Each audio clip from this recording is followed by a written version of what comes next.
Porque as pessoas elas ainda têm esse fantasminha Sim, falou de que que política e religião não se mistura, sim. mas esse tabu quebrou dentro da minha vida lá atrás. E sempre quando eu posso, eu tento ajudar as pessoas em relação a isso, porque de fato precisa mudar. Isso aí já é um avanço muito grande, né? Porque, como você falou mesmo, dentro das instituições religiosas, há realmente uma resistência, né, muito grande em relação a isso, né? E não querer participar. Mas ao mesmo tempo, você percebe que todos reclamam, né? E reclamam, são seres humanos que estão ali dentro também, e eles reclamam que não está certo isso, mas eu não quero me envolver com isso. Tá, começa a ter uma incoerência, né? Se você também não quer se posicionar, não quer se envolver com aquilo, você tem que simplesmente aceitar então sem reclamar. Uhum. Não tá se você não está se colocando à disposição da sociedade para fazer algo diferente, aceita em comum acordo ali em silêncio. Né? E você percebe que tem muito isso. Agora, essa questão hoje a gente vê muito falar das bancadas evangélicas. Né? Essa bancada evangélica, elas defendem, não sei, tá? É isso que eu queria até saber aqui. Elas têm um teor de defender apenas os interesses das instituições ou, na verdade, elas defendem o interesse baseado nas regras cristãs, que nem você colocou uma situação aí, aonde iria de encontro com a regra cristã. Né? Aquele que é cristão, ele tem a sua defesa em relação à vida, em relação à forma e à conduta de vida na sociedade, né? E tem os seus parâmetros cristãos. Perfeito. A bancada evangélica, ela define apenas os interesses das instituições dela. Não, eu quero que a minha instituição tenha uma isenção fiscal, tenha um benefício fiscal, um benefício, enfim, para questões da instituição, ou ela defende a questão do cristianismo? Tá, entendi a pergunta. A gente precisa entender uma coisa, Davi. Nós estamos falando de políticos. A bancada evangélica são constituída por políticos, Sim. homens políticos, né? Animais políticos. Embora cristãos, são pessoas políticas. Então, a bancada evangélica ela está ali defendendo as questões políticas, as questões de interesse partidário. Isso não tenha dúvida. A gente não pode ser menino, Sim. achar, vamos ficar romantizando tudo aqui, porque não é verdade. Perfeito. Né? Agora, o que acontece é o seguinte: existem algumas colunas, alguns pilares do cristianismo, do reino de Deus, que são invioláveis. E ninguém pode mexer nisso aí, não. Porque se mexer vai arrumar uma briga pesada. Aborto, liberdade de culto, liberdade de expressão, liberdade religiosa e liberdade de expressão.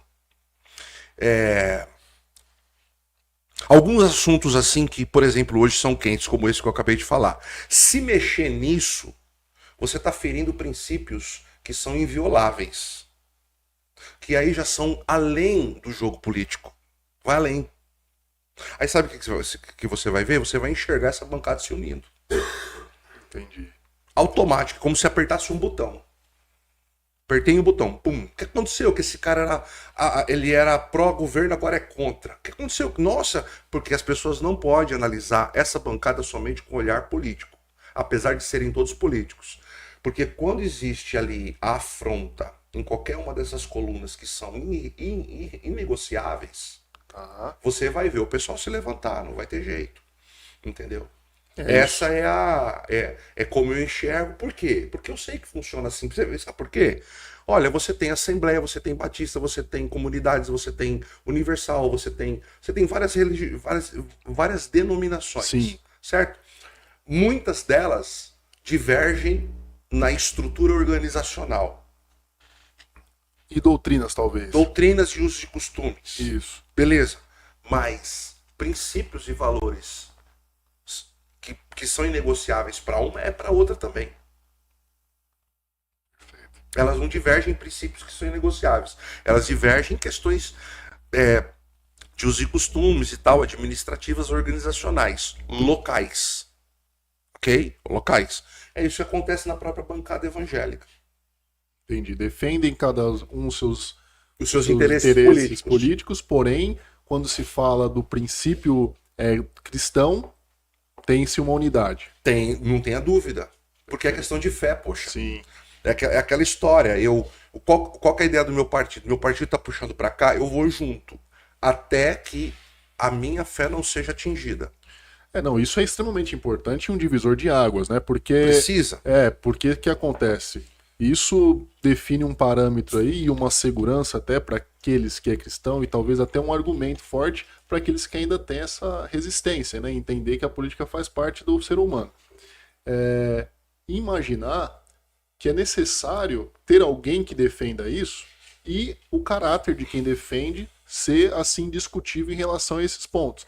Porque uma vez que uma pessoa dessa pode, de repente, virar de opinião e querer convencer a esse povo, digamos assim, vamos supor, um líder expressivo aí de uma denominação, um líder expressivo. E a partir do momento ali que ele seja, de repente, corrompido e queira justificar essas manobras. Aí ele vai até aquele público dele, onde ele já é reconhecido ali, e tenta, de repente, apregoar essa inversão de valores. Aí teríamos realmente um problema grave na sociedade. Mas se já é sabido que eles têm uma ética em relação a esse tema fechada, se gera uma digamos assim, uma segurança melhor, né, para quem está dentro desse meio cristão como político, né, defendendo realmente ali os valores cristãos. Não para, de repente, em algum momento fazer uma manobra política, né? Não, o meu partido está querendo manobrar isso aqui, eu vou colocar alguém que tem influência dentro da religião para, em algum momento, utilizar dessa ferramenta para fazer essa manobra. É que tem gente que, às vezes, pensa nisso. Pensa, não, eles estão lá infiltrados para, em algum momento, eles fazerem tirar uma manobra. Algum tipo de interesse, tem um interesse para tirar algum proveito. Isso, exatamente. Olha, Davi, eu não vou dizer para você que não tenha o jogo de interesse por trás de tudo na vida. Sim. Só que a gente precisa deixar bem claro isso aqui. Exatamente. Entendeu? Precisa deixar claro isso aqui. Quando acontece de tocar em valores e princípios que são inegociáveis, não tem conversa, meu irmão. Vai todo mundo pra cima. Vai todo mundo pra cima. Isso é importantíssimo. Entendeu? Não tem conversa. Essa que é a realidade. Eu acho que a melhor definição da bancada evangélica é essa. Muito bom.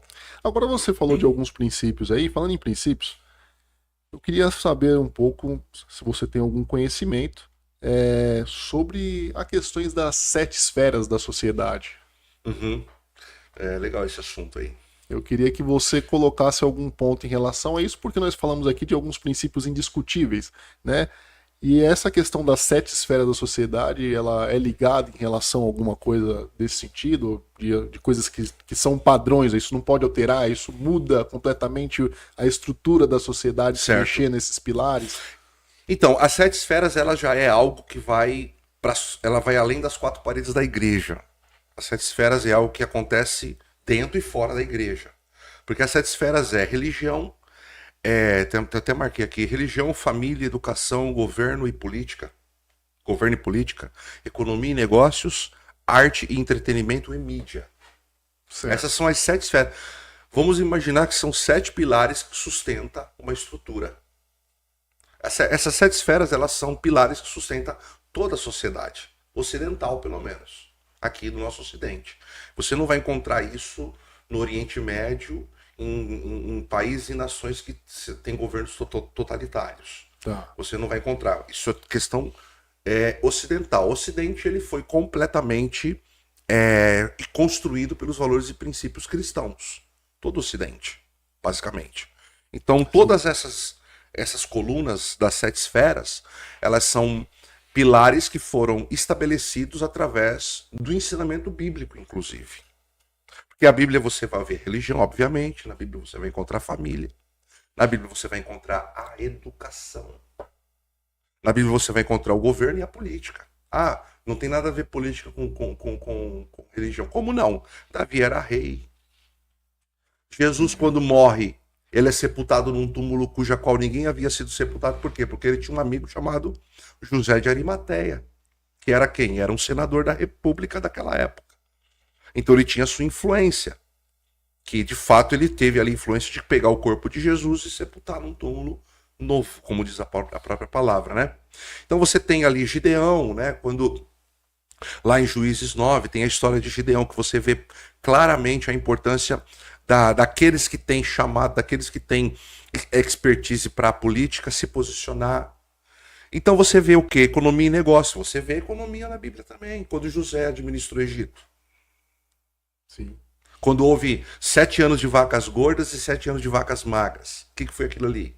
Aquilo ali foi economia divina. Sabedoria de Deus, sabedoria do reino. Faraó, que já era uma potência, não conseguiu dar conta do sonho que teve e da administração que precisava ter para o futuro. Já era uma potência. É como se você imagina os Estados Unidos hoje, a potência que é não conseguir dar conta para administrar o futuro assim do nada. Vai ter que ter alguém ali com sabedoria. Então você vê isso na Bíblia Sagrada. Você vê a arte, o entretenimento. A arte nasce, né? A arte sacra, ela nasce através da religião. E a mídia. Né? Jesus foi um dos homens que usou mais mídia na época dele. As parábolas de Jesus foi mídia pura.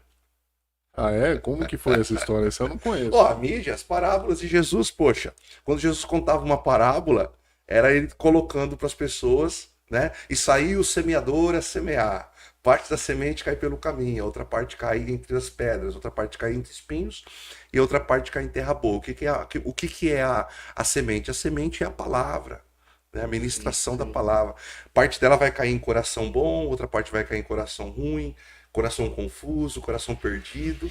Só que essa semente elas vão produzir de acordo com o terreno que elas caem. Então ele usava muito o quê? A figura de linguagem daquilo que ele vivia na época. Então, Jesus ele foi. Então eu vejo tudo isso eu vejo na própria Bíblia Sagrada, na própria mídia. E muitas coisas, Davi, foi tirada dessas estruturas para o que a gente vive hoje. Só que essas estruturas elas foram sendo deixadas de lado pelas pessoas que as criaram no passado. Sim. Não vamos nos esquecer que o primeiro evento que aconteceu em solo nacional foi uma oração feita por quem? Por jesuítas. Os jesuítas estabeleceram o Estado aqui no Brasil. Eles fizeram uma oração. E a partir desse momento as estruturas foram sendo colocadas. Por quê? A estrutura veio da França, a estrutura veio de Portugal, a estrutura veio da Inglaterra, a estrutura veio da Espanha. Porque eram países já formados. Toda aquela tecnologia veio para o Brasil, através das famílias imperiais, da família imperial, e foi se estabelecendo.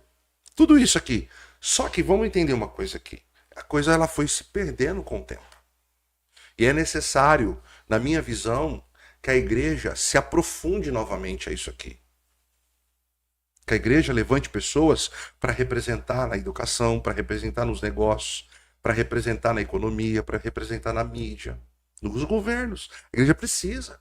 A igreja ela foi vacinada, vamos dizer assim, de forma negativa, com essa história de que religião e política não se mistura.